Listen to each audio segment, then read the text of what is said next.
Oulton Park for round 10 of the Pirelli Porsche Cup, and a bank holiday Monday means no work for most people and plenty of spectators enjoying this Indian summer. Paul Mace in car number 3, starting on the outside of the second row of the grid. Right ahead of him, the number 7 machine of Nigel Rice, the other yellow car, and between them goes Pete Chambers, the champion. And Chambers getting sandwiched in there between all the front engine cars.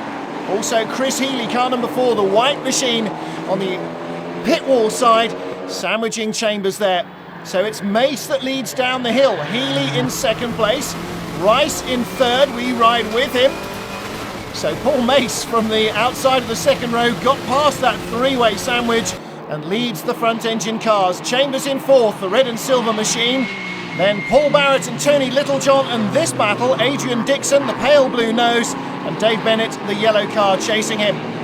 Best of the Class 2 cars is next up, and that's Andrew Delahunty, the teenager in the family Porsche 968. Yeah, he has got a very trusting dad.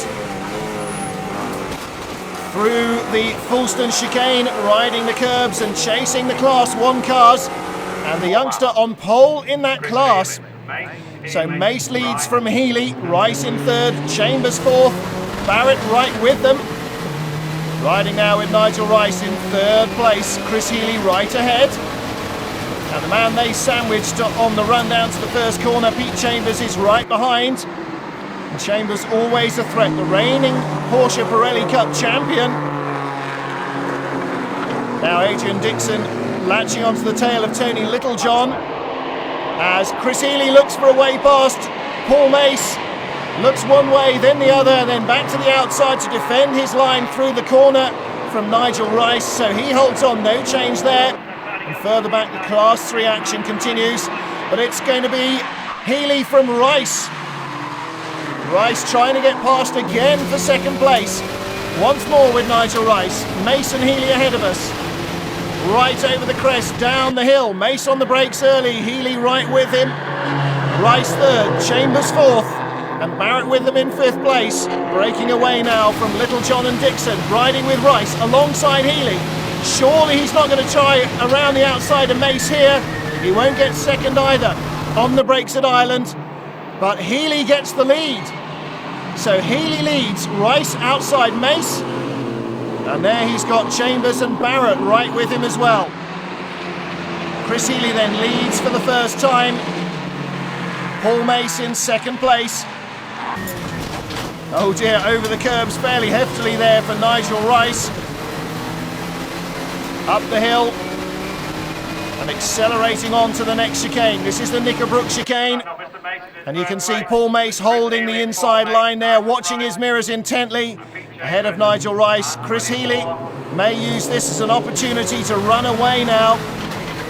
Riding again with Nigel Rice, like Healy, a front-engined 944 turbo.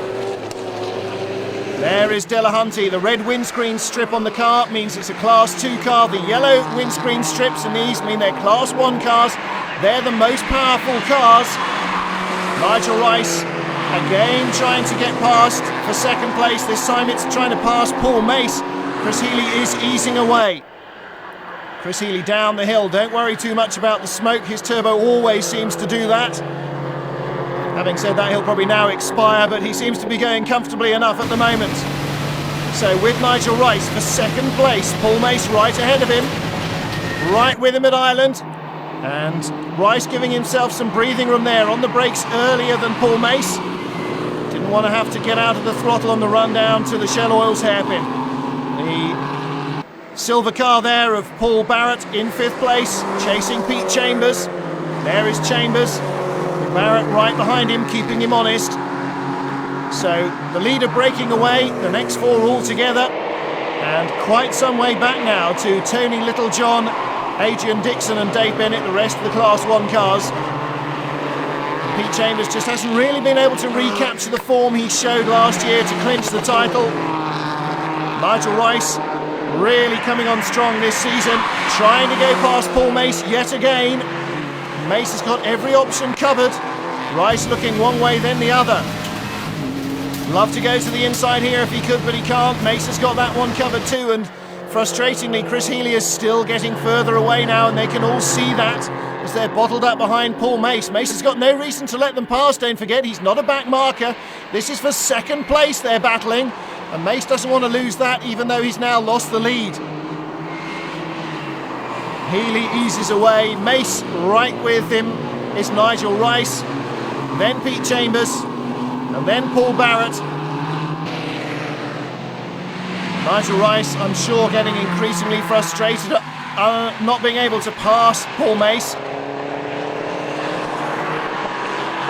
Then Chambers and Barrett, well, they're bottled up as well. Looks as though they can't find any way of disposing of Rice and Mace all in one go. So Chris Healy is pulling out more of an advantage. Then Paul Mace and Nigel Rice.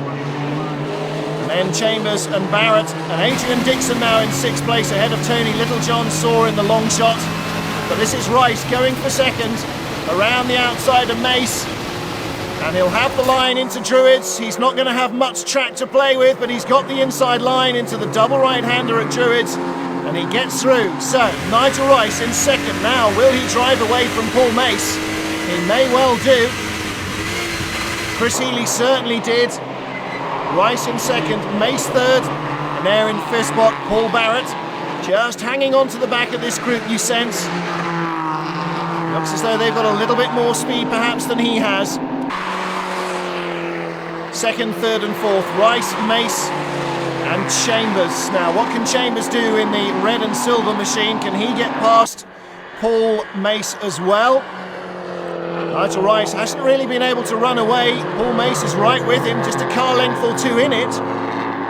About 0.3 of a second between them. Well, let's have a look again at the start then. Healy on the left, Rice on the right, and trying to come through from row 2, Chambers, and they're both going, no, the room is not there for you to come through.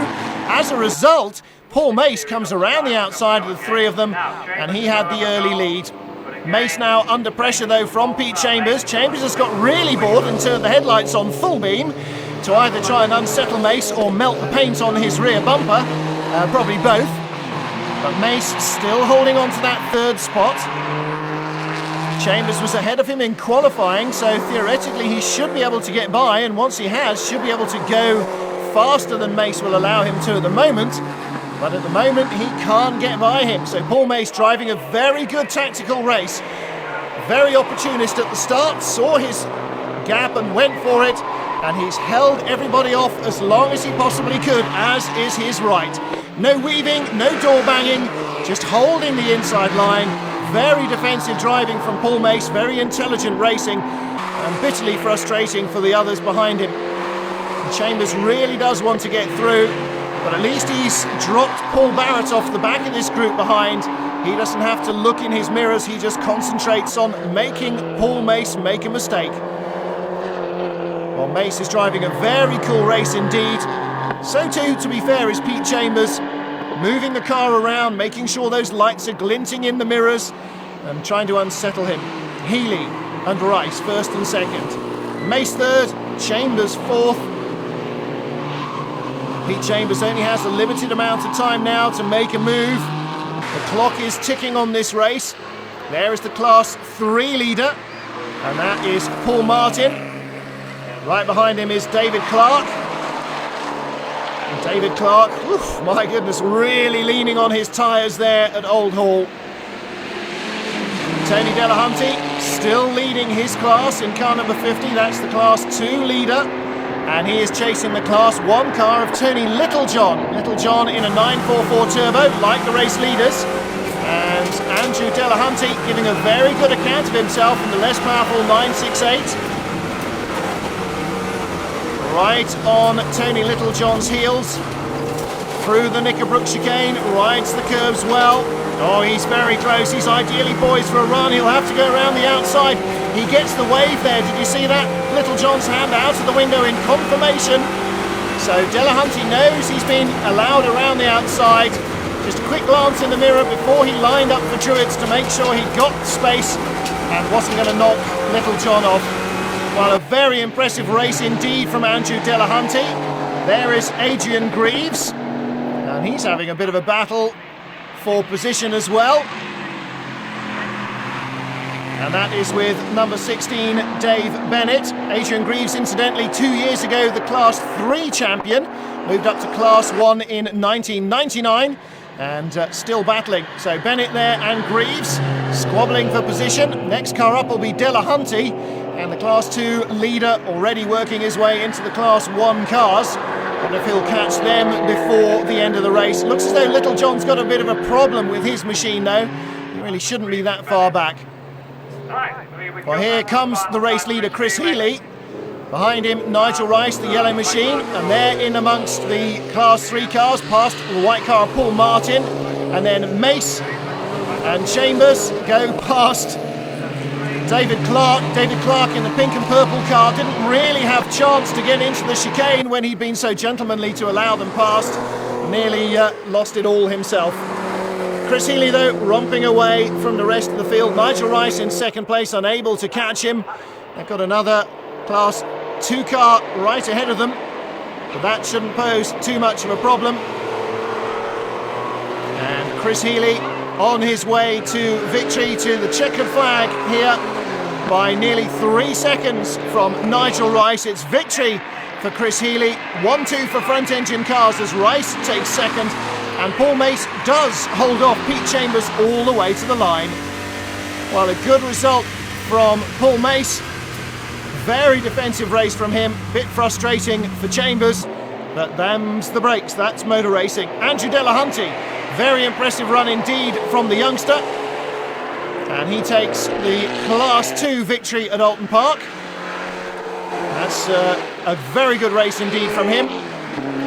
Doing all sorts of stuff this year. He's raced Caterhams, National Saloons and the family Porsche. And the Class 3 winner, incidentally, Paul Martin. And that is how the championship looks as of now.